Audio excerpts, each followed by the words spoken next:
Oke, baik, Bapak Ibu, kita lanjut lagi. Ini untuk subtes yang terakhir atau subtes yang kelima. Eh, Tadi saya sudah mengunggah subtes 1, 2, 3, dan 4. Nah, subtes yang kelima ini terdiri atas 6 soal, walaupun terdiri atas soal-soal yang panjang begitu ya. Semoga Bapak Ibu calon asesor IASP 2020 Badan Akreditasi Nasional masih semangat untuk mempersiapkan diri ujian pada 16 Juli 2020 nanti. Semoga tidak ada kendala berarti untuk menghambat kita ujian. Amin. Oke, namun sebelumnya saya minta Bapak Ibu untuk memberi subscribe ataupun membaginya kepada teman-teman calon asesor yang ada di seluruh Indonesia, dan juga memberi like ataupun komentar pada video ini. Nah, kita langsung saja Bapak Ibu. Eh, yang kita bahas sekarang itu adalah subtes yang kelima, yaitu pengetahuan akreditasi subtes kelima. Yang pertama, salah satu butir pernyataan capaian kinerja satuan pendidikan untuk komponen mutu guru sebagai berikut. 1. Guru melakukan pengembangan profesi berkelanjutan atas inisiatif sendiri yang hasilnya berdampak terhadap peningkatan mutu pembelajaran dan capaian belajar siswa yang dilakukan melalui beragam bentuk kegiatan belajar melalui diskusi antara teman sejawat, KKG atau MGMP atau sejenisnya, belajar daring, mengikuti diklat atau seminar, publikasi ilmiah, karya inovatif, dan membagikan praktik baik kepada teman sejawat di sekolah atau madrasah. Yang kedua, guru melakukan pengembangan profesi berdasarkan inisiatif sekolah atau madrasah yang hasilnya belum berdampak terhadap peningkatan mutu pembelajaran dan capaian belajar siswa dalam bentuk kegiatan yang masih terbatas dan hasilnya belum dibagikan kepada orang lain. Yang ketiga, guru melakukan pengembangan profesi berkelanjutan atas inisiatif sendiri dan hasilnya berdampak terhadap peningkatan mutu pembelajaran dan capaian belajar siswa yang dilakukan melalui beragam bentuk kegiatan belajar melalui diskusi antar teman sejawat atau KKG atau MGMP atau sejenisnya, belajar daring, mengikuti diklat atau seminar, publikasi ilmiah, karya inovatif, dan membagikan praktik baik kepada orang lain dalam dan luar sekolah madrasah baik secara lisan maupun tulisan melalui berbagai media. Yang keempat, guru melakukan pengembangan profesi berkelanjutan atas anjuran himbauan yang sekolah yang hasilnya berdampak terhadap peningkatan mutu pembelajaran dan capaian belajar siswa yang dilakukan melalui beragam bentuk kegiatan belajar melalui diskusi antar teman sejawat, KKG atau MGMP atau sejenisnya, belajar daring, mengikuti diklat atau seminar, publikasi ilmiah, karya inovatif. Nah, urutan yang tepat dari capaian kinerja satuan pendidikan mulai dari level 1, ini mulai dari level 1 hingga ke level 4, yang tepat adalah A 1, 2, 3, dan 4, B 3, 3, 2, dan 1, 3, 4, 2, dan 1, maaf, C 2, 4, 1, dan 3, D 3, 1, 4, dan 2. Nah, berdasarkan urutan tersebut, ini ingat dari level 1 ke level 4. Sedangkan di form itu sebenarnya dari level 4 ke level 1. Maksudnya dari paling atas itu dari level 4 ke level 1, ya. Nah, kita perhatikan level 1 itu adalah nomor 2, ya. Kemudian level 2 itu adalah nomor 4, ya. Kemudian level 3 itu adalah nomor 1 dan level 4 itu adalah nomor 3. Jadi nilai tertinggi sebenarnya ada di nomor 3, sedangkan nilai terendah ada di nomor 2. Dan nilai yang nomor 2 paling terendah adalah nomor 4. Maka dari situ jawabannya adalah C, yaitu 2, 4, 1, dan 3. Sesuai dengan modul contoh IASP 2020 halaman 35 tentang contoh butir komponen mutu guru. Oke, soal yang kedua. Berikut ini penggalan dialog antara asesor dengan guru di sekolah madrasah yang sedang divisitasi saat melakukan observasi. Asesor, apakah sebelum mengajar, Bapak atau Ibu sudah menyiapkan rencana pembelajaran semacam RPP, lesson plan, ataupun job sheet? Guru, iya Pak, Bu. Asesor, dalam proses pembelajaran ini, Bapak atau Ibu menggunakan atau menerapkan model atau metode pembelajaran dan media pembelajaran yang sesuai dengan yang Bapak Ibu rencanakan dalam rencana pembelajaran RPP? Guru menjawab, sesuai Pak, Bu.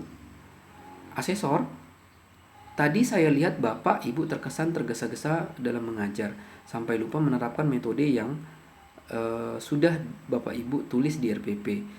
Media juga tidak Bapak Ibu pakai.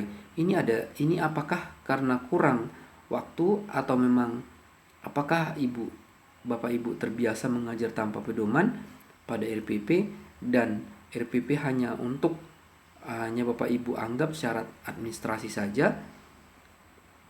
Guru jawab, "Iya Pak Bu." Nah, mana di antara pernyataan berikut yang menggambarkan kualitas dialog di atas?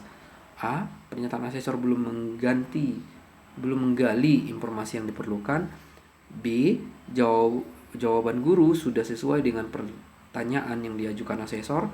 C. Pertanyaan asesor terlalu panjang sehingga membingungkan guru. D. Jawaban guru terlalu pendek sehingga membingungkan asesor. Jawabannya adalah C, sesuai anjuran hal-hal yang dilakukan selama wawancara pada buku Teknik Pengambilan Data 2020 halaman 8 sampai 9. Salah satu yang paling menonjol pada dialog ini adalah pertanyaan asesor lebih dari 2 pertanyaan sekaligus dan panjang. Jadi jawabannya adalah C, pertanyaan asesor terlalu panjang sehingga membingungkan guru. Pertanyaan atau contoh soal yang ketiga. Berikut ini penggalan dialog antara asesor dengan kepala sekolah di sekolah madrasah yang sedang divisitasi saat melakukan telaah dokumen. Asesor, dari profil sekolah yang dilayangkan pada saat temu awal tadi ada banyak sekali kegiatan ekstrakurikuler. Ambil contoh ekstrakurikuler UKS. Pertanyaan saya, bagaimana kegiatan tersebut dikelola? Kepala sekolah, di sekolah kami semua kegiatan ditangani secara serius Pak atau Bu. Kita ada divisi ekstrakurikuler dan subdivisi termasuk subdivisi UKS sepak bola. Semua diadministrasikan dengan baik. Kami ada jadwal kegiatan kontak pembina, presensi dan laporan kemajuan kegiatan, juga keikutsertaan event-event lomba-lomba serta prestasi yang diperoleh. Sekedar info, Pak atau Bu, kita juara 2 tingkat provinsi. Asesor, mengapa Bapak Ibu nampak serius menangani kegiatan UKS ini? Apa yang hendak dikejar? Kepala sekolah, maaf Pak, Bu, tidak hanya UKS yang dapat perhatian khusus. Semua kegiatan ekstrakurikuler di sekolah ini ditangani secara serius. Kita bekerja sama dengan banyak pihak, misal UKS ini bekerjasama dengan rumah sakit dan dinas kesehatan. Semua ada berkas dan catatannya. Semua teradministrasi dengan baik. Kita ingin semua terukur dan serius membekali siswa dengan kegiatan yang bermanfaat dan menghasilkan prestasi yang membanggakan. Manakah di antara pernyataan berikut yang menggambarkan kualitas dialog di atas? A. Asesor tidak menggali informasi sesuai dengan fakta yang diperlukan. B. Jawaban kepala sekolah cukup elaboratif dan masuk akal. C. Fokus pertanyaan asesor sudah sesuai dengan butir yang ditanyakan. D. Jawaban kepala sekolah terkesan bertele-tele. Jawabannya adalah D. Jawaban kepala sekolah terkesan bertele-tele. Mengapa? Karena pertanyaan pertama adalah bagaimana bagaimana kegiatan tersebut dikelola. Tetapi dijawab dengan pengolahan dilakukan serius dengan kerjasama dan bukti adalah dokumen. Seharusnya jawabannya adalah tentang tata kelola ekstrakurikuler tersebut, mulai dari rencana program ekstrakurikuler, pelaksanaan ketersediaan sumber daya utama dan pendukung untuk kegiatan ini, sumber dana, penggunaan dana, hingga capaian seperti apa. Seharusnya jawaban ini yang disuguhkan atau yang disampaikan oleh kepala sekolah. Jadi jawabannya adalah D. Contoh soal yang keempat. Di bawah ini beberapa sanksi yang diberikan kepada asesor terhadap pelanggaran kode etik asesor. 1. Dicabut sertifikat asesor yang dimilikinya. 2. Tidak diberi penugasan visitasi minimal 1 tahun. 3. Penundaan kesempatan mengikuti pelatihan asesor. 4. Dinonaktifkan sebagai asesor. Nah, dari 4 pernyataan di atas, jika seseorang asesor membatalkan visitasi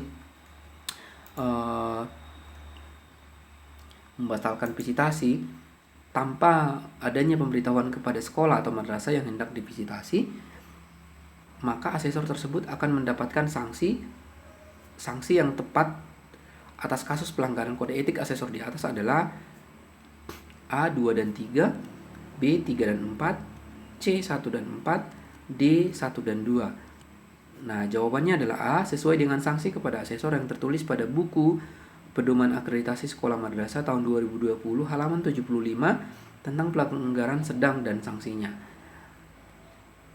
Yang kelima, salah satu indikator komponen target mutu lulusan adalah siswa bebas dari perundungan.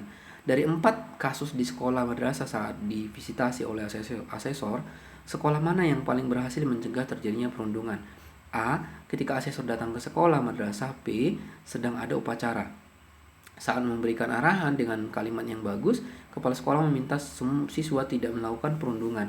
Bahkan peringatan kejadian perundungan 2 hari yang lalu jangan terulang kembali, dan ucapan terima kasih disampaikan kepada siswa bernama X yang berhasil menghentikan dan kemudian melaporkannya. Poster untuk menghindari perundungan ditempel di mana-mana. Situasi sekolah juga tampak tertib dan bersih. Ketika visitasi ke sekolah madrasah R, asesor melihat tulisan untuk menghindari perundungan. Fasilitas sekolah madrasah madrasah biasa-biasa saja dan lokasinya termasuk di pedesaan. Rombel sekolah madrasah tersebut hanya 3 dan berarti 1 rombel per kelas. Ketika waktu istirahat, asesor menjumpai siswanya asik bermain di halaman sekolah madrasah dan ada yang beberapa membaca di perpustakaan sederhana dekat ruang guru.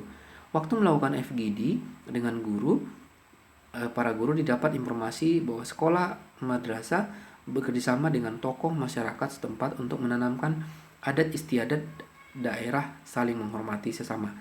Yang C, ketika datang ke sekolah madrasah atau asesor menjumpai sekolah sangat rindang, bersih dan siswinya memberi salam dengan santun ketika melakukan observasi kelas. Situasi pembelajaran tampak hidup dan siswa tampak antusias mengikutinya. Waktu mengobservasi laboratorium tampak praktikum sedang usai dan ketika ketua kelas mengingatkan dengan agar peralatan dikembalikan ke tempatnya. Siswa yang menyelonong keluar dan meninggalkan termometer di meja kerja ditegur dengan keras sehingga yang bersangkutan kembali lagi untuk mengembalikannya ke lemari. Saat temu akhir dengan bangga, kepala sekolah menjelaskan bahwa perundungan tidak terjadi di sekolahnya. Yang D, ketika mengunjungi sekolah S, asesor terperangah karena sekolah termasuk sangat bagus. Tampaknya sekolah favorit karena banyak sekali piala di ruang tamu kepala sekolah. Ketika mengobservasi kelas ditemukan pembelajaran yang sangat aktif dan siswa tampak menikmati materi ajar sambil tertawa gembira saat guru memanggil siswa-siswi dengan julukannya masing-masing. Saat temu akhir dengan bangga kepala sekolah menjelaskan mutu siswanya yang baik. Jawabannya adalah B, karena sekolah atau madrasah memiliki program untuk mencegah perundungan, yaitu kerjasama dengan tokoh masyarakat setempat untuk menanamkan adat istiadat daerah saling menghormati. Jika juga sekolah melakukan sosialisasi dalam usaha mencegah perundungan melalui tulisan untuk menghindari perundungan. Soal yang ke-6. Salah satu butir pernyataan capaian kinerja satuan pendidikan untuk komponen mutu lulusan sebagai berikut.